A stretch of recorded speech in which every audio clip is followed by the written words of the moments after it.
어린 시절 부모님이나 어른들이 나를 위해 기도하는 모습을 보면서 자라신 성도님들 계십니까? 손 들고 대답 안 하셔도 돼요. 나는 우리 부모님이든 할머니든 할아버지든 아니면 모두든 태어나 보니까 나는 막내였고 큰언니가 있었다. 오빠가 있었다. 나랑 나이 차이가 20살 가까이 난다. 근데 그이들이 나를 위해 기도하는 모습을 보면서 자랐는가 하는 겁니다. 자, 두 번째, 또 누군가의 기도가 그런 게 없을 수도 있어요. 가족 중에 태어나서 보니까 기독교 가정이 아니었던 사람들이 훨씬 더 많을 수 있습니다. 자, 그런데 구역장이 됐던 나중에 나를 전도했던 내 친구가 될 수도 있고요. 이웃집 사람일 수도 있어요. 그러니까 누군가 기도가 내 인생에 큰 힘이 되었던 경험이 있습니까? 교회 다니면서 목사님이 나를 위해 기도해 주었을 수도 있고요. 어쨌든 누군가의 기도, 내 인생에서 힘이 된 적이 있었는가? 이제 세 번째는 오늘에 있어서는 내가 가장 간절히 기도하고 싶은 제목이 무엇입니까? 하는 거예요. 세계 평화이실 수도 있고요. 우리나라 경제이실 수도 있고요. 결혼해서 자녀가 있으신 분들은 자녀의 복된 미래이실 수도 있죠. 자, 처음에는 이제 다 어린 시절 또 우리가 살아가면서 이제 남이 기도했다라고 한다면 이제는 내가 기도하는 제목이 무엇인가 하는 거 한번 생각해 보면 좋겠습니다.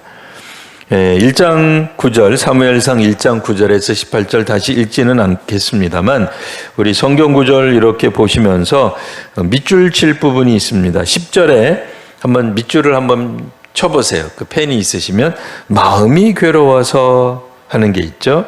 또 기도할 때 한나는 어떻게 기도했어요? 통곡했다. 통곡하면서 기도했어요. 그러니까 한나가 묵상이나 그냥 입술로 그냥 작게 아주 읊조리는 기도만 한 분은 아니에요. 통곡하면서도 기도합니다. 할 줄 몰라서 안 하는 게 아니고 그렇게 기도했지만 그 기도가 또 하나님 앞에 우리가 통성 기도를 하더라도 글쎄요 1시간, 2시간 계속 부르짖을 수 있나요? 나중에 목이시죠. 그 다음에는 계속 기도하게 되면 어떻게 돼요? 그냥 목은 쉬어도 그냥 입술만 계속 그냥 아주 작은 목소리로 할 수밖에 없죠. 이제 그거 한번 생각해 보시고요. 자, 그 다음에 서원하며 기도한다라는 내용이 11절 첫머리부터 나오죠. 기도할 때에 그냥 일반 기도가 있고 서원하는 건 조금 다르죠. 서원하면서 이르되 서원하면서 하나님께 아뢰는 장면. 또 삭도로 자기 자녀의 머리를 대지 않겠습니다. 라는 어떤 그런 결단, 약속 이런 게 나오고요. 그 다음에 이 11절 내용에도 계속 나오는 내용인데요. 당신의 쭉 넘어가셔서 어디까지 가시냐면 16절 당신의 여종을 악한 여자로 여기지 말아달라. 이제 이런 얘기가 나옵니다. 자, 이제 이 내용은 이제 한나의 어떤 기도하는 모습, 기도의 내용이라고 할 것입니다. 그래서 물론 다른 여러 가지 부분들도 우리가 살펴볼 수 있겠습니다만 오늘은 이 한나의 기도하는 내용 가운데서 나타나는 한나 이야기, 그 다음에 기도와 연관되어서 기독교 가정교육, 다음 세대의 신앙 전승, 의 주제를 가지고 한번 살펴보겠습니다. 자, 한나는 어디로 갔죠? 한나는 성전으로 갔습니다. 이 히브리 사람들, 이스라엘 사람들이 성전에 언제 갔나요? 절기 때마다 갔어요. 오늘날 우리는 주일마다 가죠. 3일에도 가고요. 새벽에도 가고 또 형편이 되시는 분들은 금요일도 갑니다. 그러니까 오늘날에는 절기 때마다 가는 것은 아니에요. 왜요? 교회가 마을 곳곳에 있기 때문에 그렇죠. 동네마다 있기 때문에 그렇고요. 구약 시대 때는 성전은 오직 뭐 특별한 경우를 특별한 시대를 제외하고는 한 곳만 있었어요. 그러니까 지금은 실로라고 하는 곳에 성전이 있었습니다. 우리가 알고 있는 예루살렘, 그거는 이제 다윗 때, 이제 이렇게 솔로몬 다윗 때 이제 성전이 완공되니까 이제 그때 된 거고요. 그 이전에는 이제 그게 당연히 아니죠. 자, 그래서 이제 실로에 있었는데요. 절기 때마다 이스라엘 사람들은 예배를 드리기 위해 그곳에 올라갔습니다. 그때마다 한나는 고통 가운데 있었지만 빠지지 않고 성전에 올라갔습니다. 왜요? 하나님의 거기 계시니까. 하나님께 아뢰기 위해서. 물론 오늘날에는 집에서도 지하철 안에서도 얼마든지 하나님 앞에 아뢰할 수 있습니다만, 글쎄요, 지하철에서 우리가 진지하게 울면서 기도하면 좀 이상해 보이겠죠? 그거는 조금 어려울 것 같고요. 아무래도 깊이 하나님 앞에 들어가서 자신의 어떤 모든 것들을 내려놓는 그런 기도는 아무래도 집도 혼자 있을 때 가능하죠. 그렇죠? 집에서도 혼자 있어야 되지, 가족끼리 여럿 있는 데서, 혹시 기도방이 있거나, 가족 분위기가 그러면 괜찮지만, 안 그러면 깜짝 놀라시겠죠. 엄마가 갑자기 막 통곡하면서 운다. 이거 깜짝 놀라죠. 그러니까, 보통 우리도 교회에서 이렇게 하겠다라는 생각을 해볼 수가 있습니다. 한나는 고통 속에서 성전으로 나아갈 때, 사람에게 쏟아내지 않았습니다. 그럼 우리는 사람에게 쏟아내는 경우들이 왕왕 있습니다. 조금 기분 나빴어요. 누구한테 발을 밟혔어요. 그러면 집에 와서 이야기할 수 있죠. 남편이든 엄마든 우리가 어리다면, 지하철에서 재수없게 말이야. 발을 밟았는데 그 사람이 미안하다 소리도 안 하고 그냥 갚아리더라 말이죠. 그 화나는 거 이야기할 수 있죠. 그거 말고도 교회나 여러 가지 데서 생기는 어떤 그런 문제들을 사람 앞에 그냥 막 토로할 수 있어. 학교에서 있었던 문제, 회사에서 있었던 문제. 그러나 한나는 기본적으로 하나님께 나아갔다. 이게 이제 중요한 얘기입니다. 자, 한나의 기도는 어떤 기도였죠? 우리 네 가지니까 먼저 한번 읽어보고 시작할까요? 자, 시작. 마음을 숨기지 않았습니다. 두 번째, 통곡하며 기도했습니다. 세 번째요, 구체적으로 기도했습니다. 네 번째, 헌신의 기도를 드렸습니다. 마음을 숨기지 않았습니다. 솔직하게 자기가 무엇 때문에 무엇을 괴로워하고 있는지를 이야기를 하는 거예요. 그러니까 직장 상사가 되지도 않는 그런 그런 지시를 내립니다.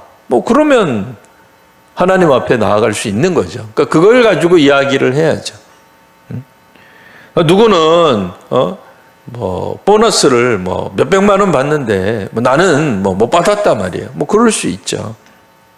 그런 것들을 자신의 괴로움이 무엇인지, 무엇 때문에 자신이 괴로워하는지를 아는 게 중요합니다. 자, 그 다음에 통곡하며 기도했다라고 하는 것은 감정을 억압하지 않았다라고 하는 겁니다.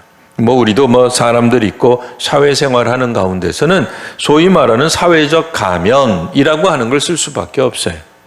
가면을 쓸 수밖에 없죠. 그렇잖아요. 우리가 감정 노동자예요. 교사, 목회자도 감정 노동자죠. 교사라든지, 전화 교환원이라든지, 혹은 여러 가지 어쨌든 그런 봉사와 관련된 곳에서 일하시는 분들, 그분들이 상당한 권한이 있을 수 있어요. 경찰 권한이 있죠. 119 구급대원 상당한 권한이 있지만 또 어떨 때는 그분들이 굉장히 약자처럼 사람들이 퍼부대는 것을 받아줄 수밖에 없어요.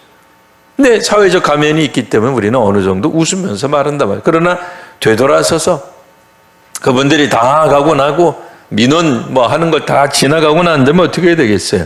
감정이 아무래도 부정적 감정이 쌓이죠. 근데 그런 것들을 하나님 앞에 나아갈 때는 어떻게 한다고요? 억압하지 않고 가지고 나아가는 거예요. 그래서 푸셔야 돼, 사실은.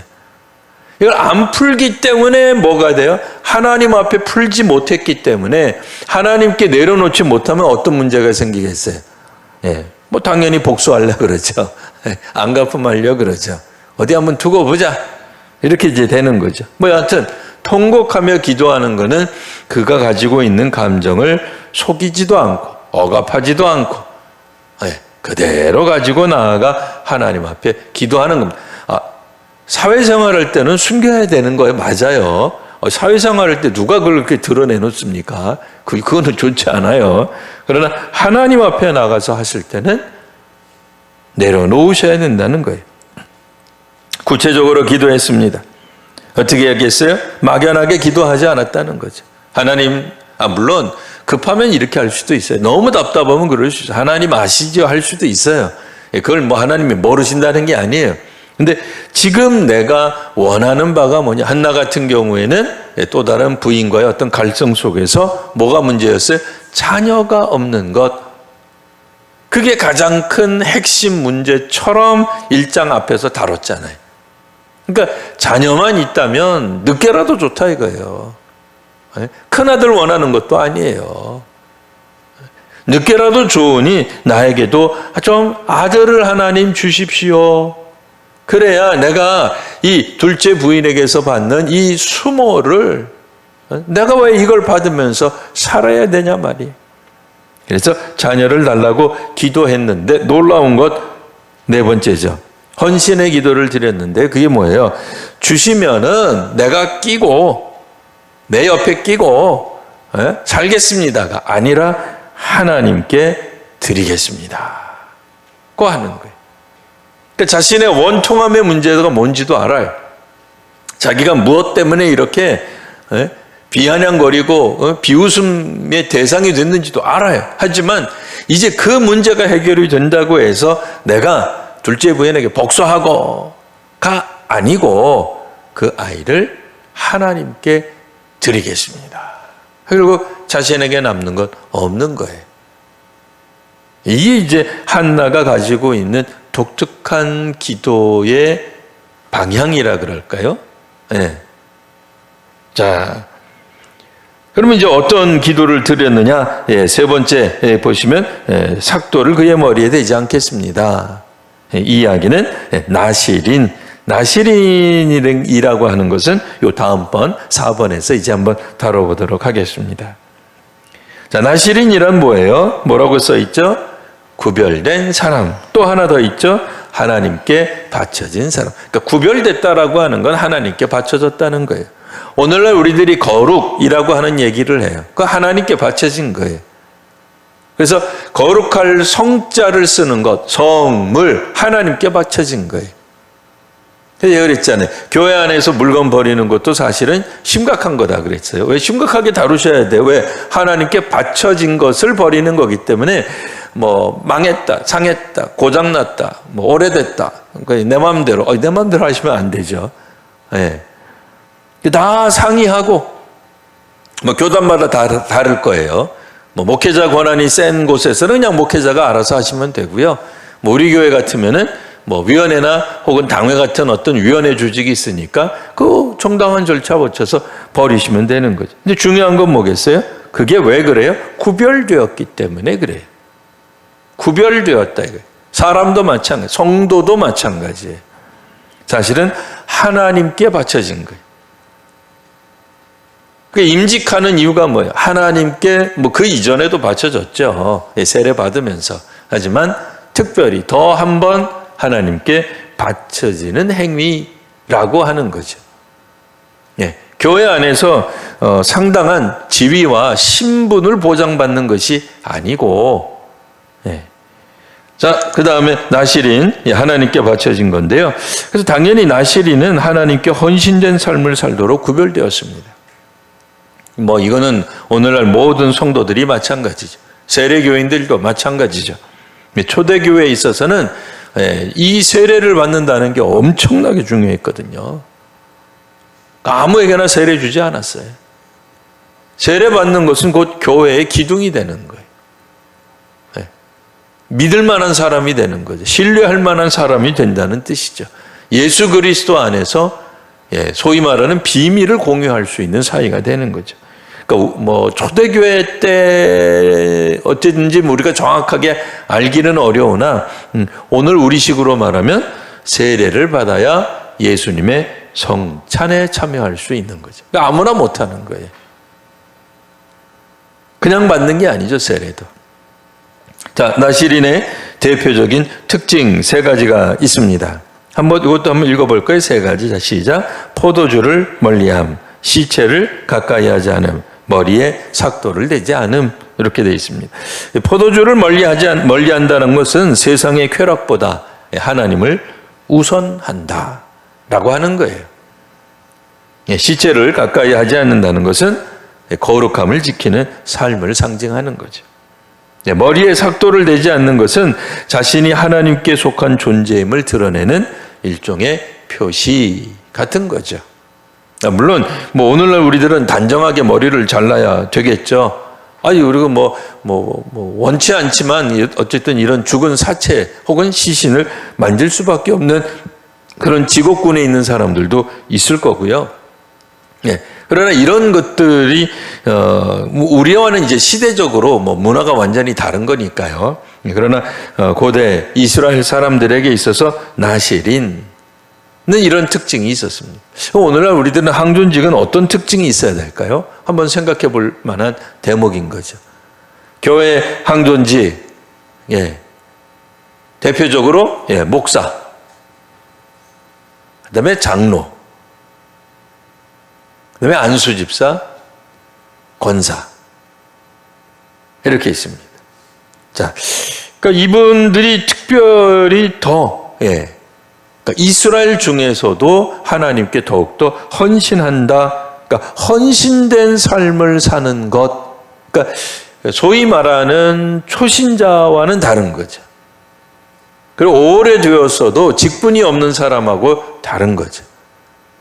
그러니까 어쩌다 한번 교회 출석하거나 교회를 열심히 출석해도 그 마음 가운데 여전히 이중적인 마음, 세상을 버타는 마음, 혹은 점치고 이렇게 하는 마음이 섞여 있다라고 한다면 그 사람들에게는 요구하지 않는 특별함이 있는 거예요. 누구에게? 항존 직분자들에게.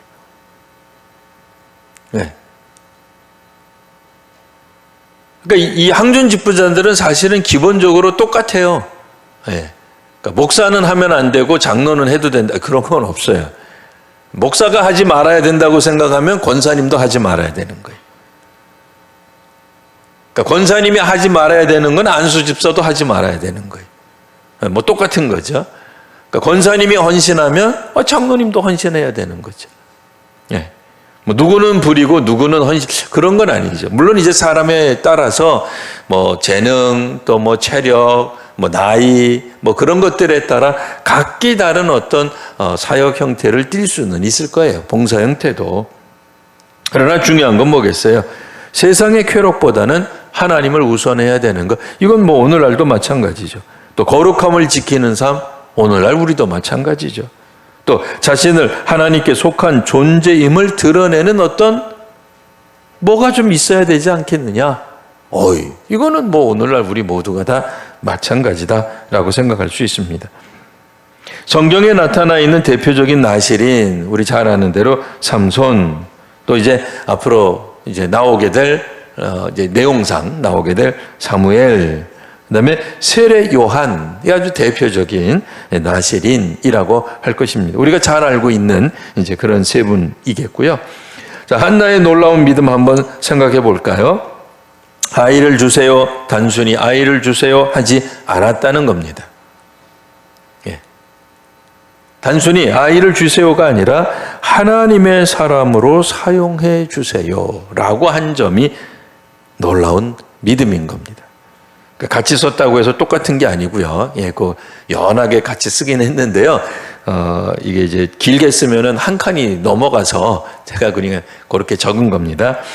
단순히 아이를 달라, 내 문제 해결만 해달라로 사용한 것이 아니라 그 아이를 하나님의 사람으로 드리는. 자, 당시에는 아이는 뭐였어요? 부모의 소유라고 여겨졌습니다. 물론 오늘날에도 그렇게 생각하는 사람들도 왕왕 있습니다. 여전히 21세기에도. 뭐 한국 땅에도 그런 사람들이 있어요. 근데 한나는 누구라고 봐? 자녀를 하나님께 속한 존재로 보았어요. 이게 굉장히 중요한 우리 기독교 가정교육의 주제 중에 하나죠. 내 아이이죠. 물론 내 아이죠. 내가 배 아파서 낳은 아이죠. 뭐 내 아이 아니라는 게 아닙니다. 뭐 갑자기 뭐 부모의 양육권을 포기하라 그런 몰상식한 얘기를 하는 게 아니죠. 그러나 기본적으로 이게 뭐겠어요? 이 아이가 내 아이가 아니라고 생각하면 하나님의 법에 하나님께 속한 존재로 양육하려고 부모가 작정하게 되겠죠. 교회도 마찬가지예요. 목사의 교인이 아니에요. 목사의 양떼가 아니에요.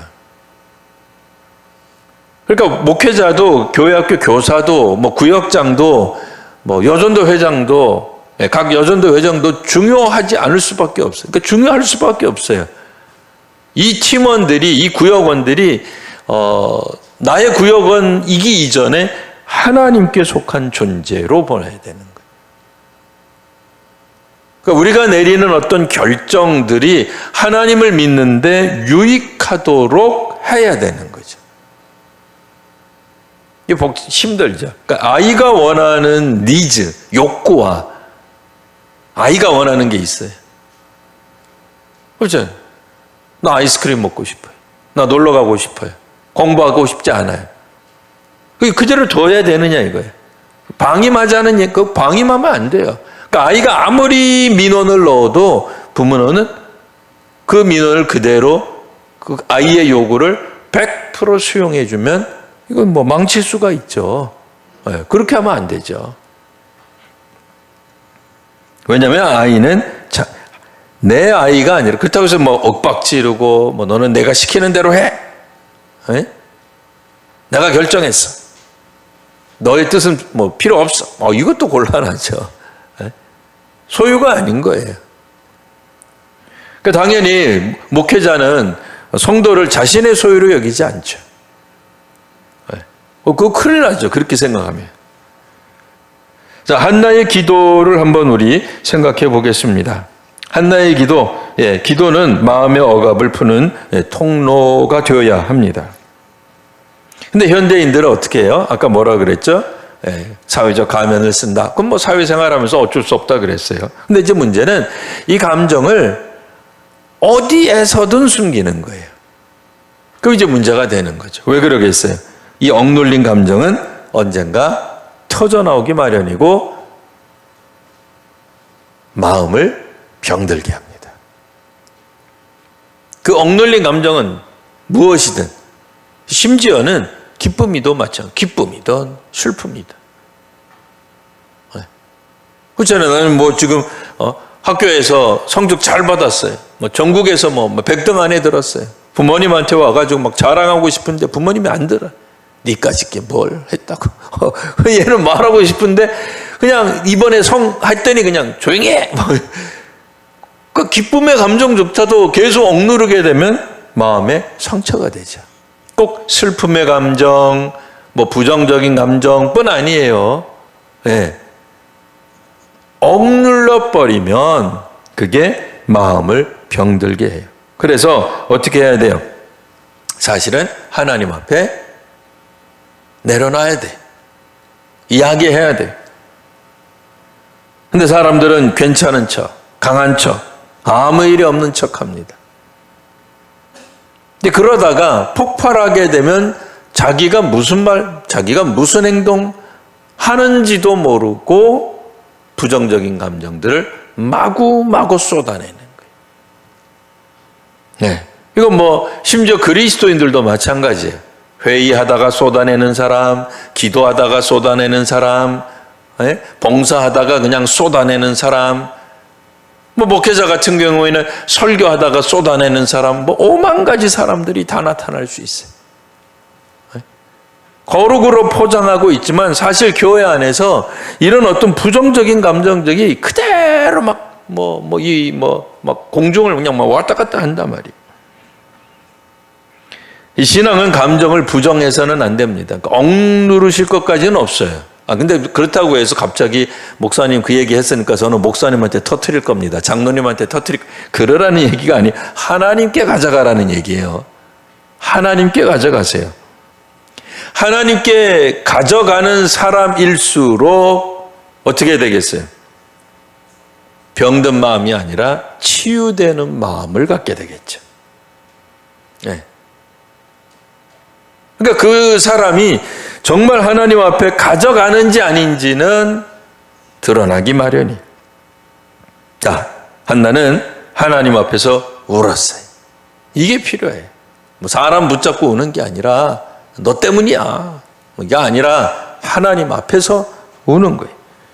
자, 두 번째, 엘리는 왜 한나를 오해했을까요? 뭐 우리 다 보셨습니다만 첫 번째는 오해를 안 했을 것 같은데 뭐 계속되는 기도 가운데 입술만 움직이면서 기도했단 말이에요. 뭐 기력이 딸렸을 수도 있고 감정이 복받쳐서 뭐 폭발해서 그럴 수도 있어요. 뭐 처음에는 뭐 하나님 앞에서 막 괴로워가지고 기도하면서 통곡을 했을지 몰라도 뭐 통곡도 뭐 1시간을 하겠어요. 우리가 2시간을 하겠어요. 좀 지나고 나면 가라앉잖아요. 그러나 통곡 자체가 가라앉았을 뿐 한나의 기도의 내용은 여전히 있었던 거예요. 그러니까 한나는 그 기도를 멈추지 않고 입술만 움직여서라도 하나님 앞에 기도를 했는데 웬걸 엘리는 그 모습을 보고는 이게 이 여자가 어디서 술 취해가지고 여기서 술 추정을 하는 거라고 이 착각을 하죠.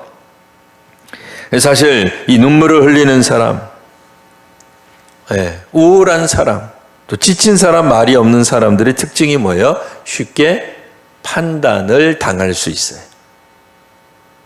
왜냐면 이분들은 자신의 감정들을 직접 사람들에게 막 이야기하는 사람, 그랬어, 그랬구나, 이렇게 되는데, 얘기를 안 하니까, 모르니까, 그러나 뭐 하나님 앞에서, 저 사람도 뭐 기도하는 것 같기는 한데, 뭐 통성으로 나처럼 안 하고, 왜냐면 통성으로라도 하면은 그래도 뭐 이렇게 뭐 어떻게 하다 보면 들리잖아요. 무슨 내용으로 기도하는지, 뭐 세상 걱정하는지, 나라 걱정하는지, 뭐 집안 걱정하는지, 누구 걱정하는지, 이게 나오는데, 그냥 이거 저 사람 기도를 하는 거야, 마는 거야, 그냥 뭐 이 자리에 앉아 있기는 하는데 기도를 하는지 안 하는지도 모르겠고, 그러니까 뭐라고 생각하는 거예요? 엘리는 술 먹었냐? 이렇게 이제 보는 거죠. 쉽게 판단을 당합니다. 왜 말을 안 하니까 그렇다는 거예요? 그러나, 한나는 사실은 어떻다는 거예요? 건강한 태도를 가진 여인이었어요. 왜요? 하나님 앞에 토로했기 때문에 자신의 그 억울함 속에서도 가정 내에서도 공격적으로 반응하지 않았다라고 하는 거죠. 상처를 받았어도 자신을 잃지 않는 사람이 있어요. 상처를 받았는데도 자존감이 떨어지죠. 안 떨어질 수 없죠. 상처를 받는데 자존감이 상승하는 사람이 어디 있겠어요. 그건 좀 이상한 사람이죠. 근데 비록 떨어졌다 하더라도 자신을 잃지는 않는 거예요. 뭐 믿음의 사람도 뭐 극단적 선택을 생각할 수 있죠. 그러나 거기까지 가지 않는, 거기까지 막 바닥까지 내려가지는 않아요. 이유는 뭐예요? 하나님께 말하고 있기 때문에 그런 겁니다.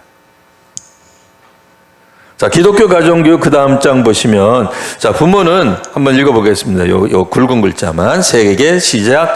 부모는 자녀의 방향을 결정합니다. 두 번째, 자녀는 부모의 기도를 먹고 자라납니다. 세 번째, 신앙교육은 통제가 아니라 헌신입니다. 우리 몇 번 얘기했기 때문에 빨리 얘기할게요. 자, 한나는 자녀의 성공보다 하나님의 사람 되는 것을 먼저 생각한 거예요. 우리도 이런 목표를 가지셔야 돼요. 교회 학교도 마찬가지. 우리 자녀가 하나님을 사랑하는 사람으로 자라고 있는가 물어봐야 되는 거예요. 그러니까 목사도 목회하면서 항상 생각하는 거예요. 우리 성도님들이 하나님을 사랑하는 성도로 성장하고 있는가. 그게 성장이에요. 물론 숫자가 늘어나는 것도 성장이에요. 근데 숫자가 늘어나도 여전히 신앙이 성장 못할 수도 있어요. 물론 숫자가 그러니까 숫자가 성장 못해서 그것 때문에 상처받아서 신앙이 성장 못하는 사람도 있지만 중요한 건 뭐예요? 자녀가, 성도가 하나님을 사랑하는 사람으로 자라고 있는가? 이걸 생각해 봐야 돼요. 예, 자녀는 부모의 기도를 먹고 자라죠. 예, 자녀의 영혼을 세우는 가장 강력한 교육은 부모의 기도입니다. 또한 기도이며 태도입니다. 그러니까 태도는 이제 삶의 전반을 말한다 이렇게 이야기할 수 있겠습니다. 그 다음 세대의 신앙 위기는 우리가 애들을 교회에 맡겨놨는데 말이에요. 교회가 교육 목사님이 혹은 그 교육 부서가 없어서 이게 문제가 아니에요. 가정 안에서 신앙이 전해지지 않는 더 큰 이유가 숨겨져 있는 거예요. 사실은 그 기독교 가정에서는 다른 데다 이야기할 필요 없어요. 그 가정이 우선입니다. 자녀에게 필요한 부모의 모습이 뭐예요? 기도하는 모습을 봐야 돼요, 애들이. 그래서 같이 예배를 드리라는 거예요. 그래서 예전에 우리 교회도 한 달에 한 번씩은 꼭 같이 예배를 드렸어요. 아무리 어려도. 중고등부, 이하, 다. 그 예배하는 부모를 뭐 어떻게 보여줄 수가 없죠. 왜냐면 우리가 가정 예배를 잘 안 하니까. 그러니까 그냥 자연스럽게 여기서 예배를 드리는 거예요. 교회에서 공동 예배, 주일 11시 예배를. 그때 우리도 회개하는 부모를 보여줄 수 있어요. 언제? 우리도 회개하는 기도 드리잖아요. 자, 그리고 사랑을 표현하는 부모. 자녀에게 이야기하는 거예요. 평화의 인사를 하고 또 신앙을 삶으로 보여주는 부모. 이거야말로 기도 및 태도죠. 이게 있어야 됩니다. 그리고 신앙교육은 결코 통제가 아닙니다. 교회는 통제하는 곳이 아니에요. 당회도 뭐 재직회도 공동의회도 뭐 다 마찬가지예요. 통제하려는 게 아니에요. 헌신하기 위해서 있으셔야 돼요. 권사회도 마찬가지예요. 통제가 아니라 헌신이 돼야죠. 여전도의 남성교회도 마찬가지예요. 구역도 마찬가지죠. 구역장이 구역원들을 통제하려고 한다. 그거 곤란하죠.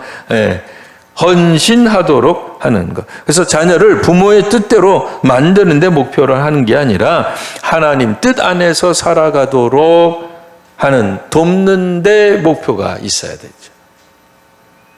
자, 우리 한번 나눔 진물 한번 눈으로 한번 제가 이제 읽어볼 테니까 눈으로 한번 보세요. 나는 힘들 때 하나님께 솔직하게 기도하고 있습니까? 기도하셔야 됩니다. 이런 모습이 쌓이고 쌓여야 돼요. 그리고 솔직하게 기도를 하게 되면 부정적 감정들이 사실은 빠져나가게 돼 있어요. 하나님께 기도했는데도 안 빠져나가고 여전히 분노에 사로잡힌다? 한번 생각해 볼 문제가 있어요. 자, 내 안에 억눌려 있는 감정이 그럼 무엇인지를 한번 살펴보셔야 돼요. 왜 내가 그렇게 하나님 앞에 열심으로 기도하고 통성으로 기도하고 울면서 기도하고 날마다 기도하고 하루에 1시간씩 그 똑같은 문제 놓고 했는데 왜 해결되지 않을까? 그 억눌린 감정이 뭔지 한번 살펴봐야 돼요. 이거는 이제 다른 문제이기 때문에 다른 시간에 한번 다뤄보기로 하고요. 자, 누군가의 오해받았던 경험이 있으십니까? 그럼 뭐 이제 또 우리 뭐 여러 가지, 뭐 저도 뭐 여러 가지 오해받은 거 있어요. 뭐 예전에 한번 누구를 한번 만났는데 저를 보고 깜짝 놀라시더라고요. 그래서 왜 놀라냐 그랬더니 죽었다고 들었대요. 제가. 너 어떻게 살아있냐는 거예요. 그래서 속으로 생각했죠. 저도. 기쁘다는 건가? 이게 무슨 말인가? 저보고 이제 뭐 이미 선교사로 나가서 선교지에서 죽었다는 거. 그래도 조금 나쁜 얘기는 아닌가 보구나. 어디 가서 객사했다는 소리는 아니구나. 뭐 이제 그랬는데 뭐 그런 오해 정도는 뭐 괜찮죠. 여하튼 뭐 억울하게 여기서 말하는 오해, 여긴 좀 화가 나고 기분 나쁘고 나를 음해하는 그런 오해. 자, 우리 가정은 자녀를 위해 어떻게 기도하고 있나요? 남편 혼자만 기도하고 있습니까? 부인 혼자만 기도하고 있습니까? 아니면 부부가 다 같이 기도하고 있습니까? 뭐 이런 거 굉장히 중요한 거죠. 그리고 자녀를 위해 뭐 어떻게 뭐 영화 같으면은 아이 잠자는데 그냥 부모가 머리 위에 손 얹고 기도하는지, 뭐 애가 못 알아듣죠. 당연히 영화쯤 되면은. 예? 자, 그리고 무엇을 위해 기도하는지 또 중요하죠. 우리의 자녀가 어떻게 성장하기를 위해 기도하는지. 자녀에게 가장 남기고 싶은 신앙의 유산은 무엇입니까? 예. 있으실 거 아니에요. 우리 돈이 아니라 10억 100억이 아니라, 저도 우리 교회에 남기고 싶은 신앙의 유산이 있습니다. 예. 저도 있어요. 근데 이제 제가 대놓고 얘기를 안 하죠. 예. 안 해서 그렇지 뭐가 있습니다. 신앙의 유산, 우리 성도들이, 우리 교회가 좀 지켜줬으면 하는 신앙적 유산. 자, 우리 가정이 선교적 가정이 되기 위해 필요한 것은 무엇일까요? 또 한번 생각해 봐야죠. 우리 교회가 선교적 교회가 되기 위해 필요한 것은 무엇일까요? 지지난주 같은 경우에도 이제 우리 지난주죠, 참. 지난주에 그 주일 낮예배 때 7분이 우리 교회 새로 출석하셔서 등록한 게 아니고요. 등록한 게 아니고, 모르는 분들이 이제 계셨어요. 예. 그리고 지지난주에는 이제 2분이 또 한 분은 일본 분이다 해가지고 일본에서 오신 어떤 분이 이제 오셔서 2분 정도가 최근에 우리 교회에 어쨌든 이렇게 한 번만 왔다 간 게 아니라 한 서너 번 이렇게 매주 오지는 않으셔도 또 매주 이제 착실하게 오는 분도 있지만 또 이렇게 교차해서 오기도 하고 이제 이렇게 되죠. 우리 교회도 선교적 교회, 그러니까 우리가 직접 나가서 전도한 건 아닌데 하나님께서 우리에게 뭔가 사인을 보내주신다 이렇게 생각하면 이제 우리가 이제 여기서 이제 힌트를 얻는 거죠. 아, 하나님이 뭔가 우리 교회에 하시는 뭐가 있구나. 네. 그러니까 구역별로 전도합시다. 우리 구역별로 안 했는데 이게 어떻게 된 일이냐. 물론 이제 작년에는 구역별로 그래도 간간히 하시긴 하셨어요. 자, 이런 것들. 뭔가 이제 이런 것들을 생각해 볼 수 있습니다. 자, 우리 한번 보겠습니다. 삶의 적용. 자녀나 가족의 이름을 불러가며 축복 기도하는 일이 필요합니다. 실제로 한번 하셔야 되는 거죠. 이거는 서서히. 그래서 가족과 함께 5분 말씀 읽기. 그래서 저도 만일 우리 성도님들이 이제 자녀들하고 같이 오면 그걸 한번 해보고 싶어요. 그러니까 한 달에 한 번이라도 우리 교회학교 아이들이 부모님 손 붙잡고 온다. 그럼 부모님이 그 시간에 아이들을 위해서 내가 30초 줄 테니까 기도하시라고. 각자. 힘드시면은 제가 써서 내가 읽는 대로 같이 하세요. 그것도 좀 벌거우면 제가 써서 아예 드릴 테니까 그 시간에 다 같이 한 목소리로 읽어주는 거죠. 그러니까 자녀나 가족의 이름을 불러가며 부모가 축복 기도하는 것 필요합니다. 가족과 함께 5분이라도 말씀을 읽는 거. 그래서 주일 예배 같이 드리라는 거예요. 공동 예배 같이 하라는 거예요. 5분까지는 아니어도 최소한 30초는 읽을 거 아니겠어요? 하나님께 솔직하게 기도하기, 이거는 각자 따로 하셔야 되겠습니다만, 어쨌든 솔직하게 기도하는 것이 내가 먼저 할 수 있어야 돼. 하고 있으셔야 돼. 예. 그러니까 공정기도 하라는 게 아니에요. 대표기도 하라는 게 아니에요. 대표기도는 어쩔 수 없어요. 사회적 가면을 쓸 수밖에 없어요. 심지어는 교회에서조차도. 그렇잖아요. 대표기도를 개인기도처럼 하시면 그거 안 되죠. 그렇잖아요. 개인기도 하듯이 하는 건 그건 곤란한 거예요. 예. 그거는 개인기도 하실 때 하셔야지. 그렇잖아요. 예를 들어서 오늘 수요 기도인데 대표기도, 잘하셨어요. 우리 권사님 잘하셨는데, 예를 들어서 저도 수요 기도에 앞에서 이제 기도를 했단 말이에요. 근데 저 혼자서 기도하듯이 우리 장로님을 위해서 어떻게 해주시고, 우리 교육 목사님 어떻게, 그런 얘기를 제가 여기서 하면 이상하잖아요. 네? 안 이상할 것 같아요. 이상하잖아요. 그거는. 제가 수요 사경회하고 그 무슨 관계가 있어요. 수요 사경회 기도할 때는 수요 사경회와 관련된 기도를 해야 되는 거죠. 그렇잖아요. 우리 예배, 우리 사경회, 이것과 연관되어서 나오신 분들, 혹 못 나온 분들을 위한 어떤 배려 차원의 어떤 그런 기도, 물론 이 자리가 빈 것에 대한 한탄도 할 수 있지만 그런 거는 이제 혼자 하시고, 할 수 있으면 이 나오신 분들, 기껏 나왔는데 안 나온 구석을 자꾸 보지 마시고 나온 사람 보셔야 돼요. 우리 어떤 사람들은 놀라운 시력을 갖고 있어. 안 나온 자석을 자꾸 봐. 보지 마시고 나온 사람을 보세요. 그래서 나온 사람을 놓고 우리가 대표 기도를 하고 하시면 되는 거죠. 그런 것처럼 하나님 앞에 솔직하게 기도하는 거는 이제 혼자 있으실 때 솔직하게 기도하시고 대표 기도는 대표 기도를 하시고 또 자녀의 성공보다는 신앙을 위해서 우리 아이가 신앙적 삶을 살도록 기도하는 것들이 필요하겠다라고 하는 겁니다. 자, 오늘 마지막 정리합니다. 우리 기도문으로 같이 하면서 한나를 통하여서 또 기독교 가정 교육은 부모가 자녀의 방향을 결정한다. 그래서 통제한다라기보다도 자녀의 성공보다 하나님 사람이 되는 것을 기대하고 양육하고 그걸 위해서 기도한다라는 것. 또 부모의 기도를 먹고 자랍니다. 보여주는 거죠, 이거는.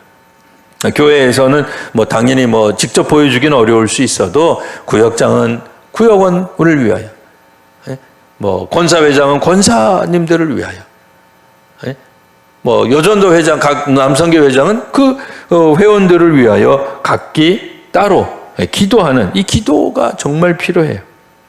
그리고 신앙교육은 어디까지나 헌신하는 것. 그러니까 교회가 사역도 마찬가지. 모든 사역들이 이런 헌신을 향한 방향으로 나아가는 게 건강한 교회죠. 그러기 위해서 오늘 한번 우리 이 한나를 통해서 여러 가지 것들 살펴보았습니다. 우리 기도문 같이 읽고 마치도록 하겠습니다. 사랑의 하나님, 한나처럼 하나님 앞에 마음을 숨기지 않게 하옵소서. 우리의 눈물과 기도를 들으시는 주님을 신뢰하게 하시고 자녀를 우리의 소유가 아니라 하나님께 맡겨진 생명으로 바라보게 하옵소서. 세상의 기준보다 하나님 나라의 가치를 먼저 가르치는 부모 되게 하시고 우리의 가정이 기도와 예배가 살아있는 믿음의 공동체 되게 하옵소서. 오해와 상처 속에서도 하나님 앞에 머무는 믿음을 허락하시고 우리의 가정이 다음 세대를 살리는 선교의 통로가 되게 하옵소서. 예수 그리스도의 이름으로 기도합니다. 아멘.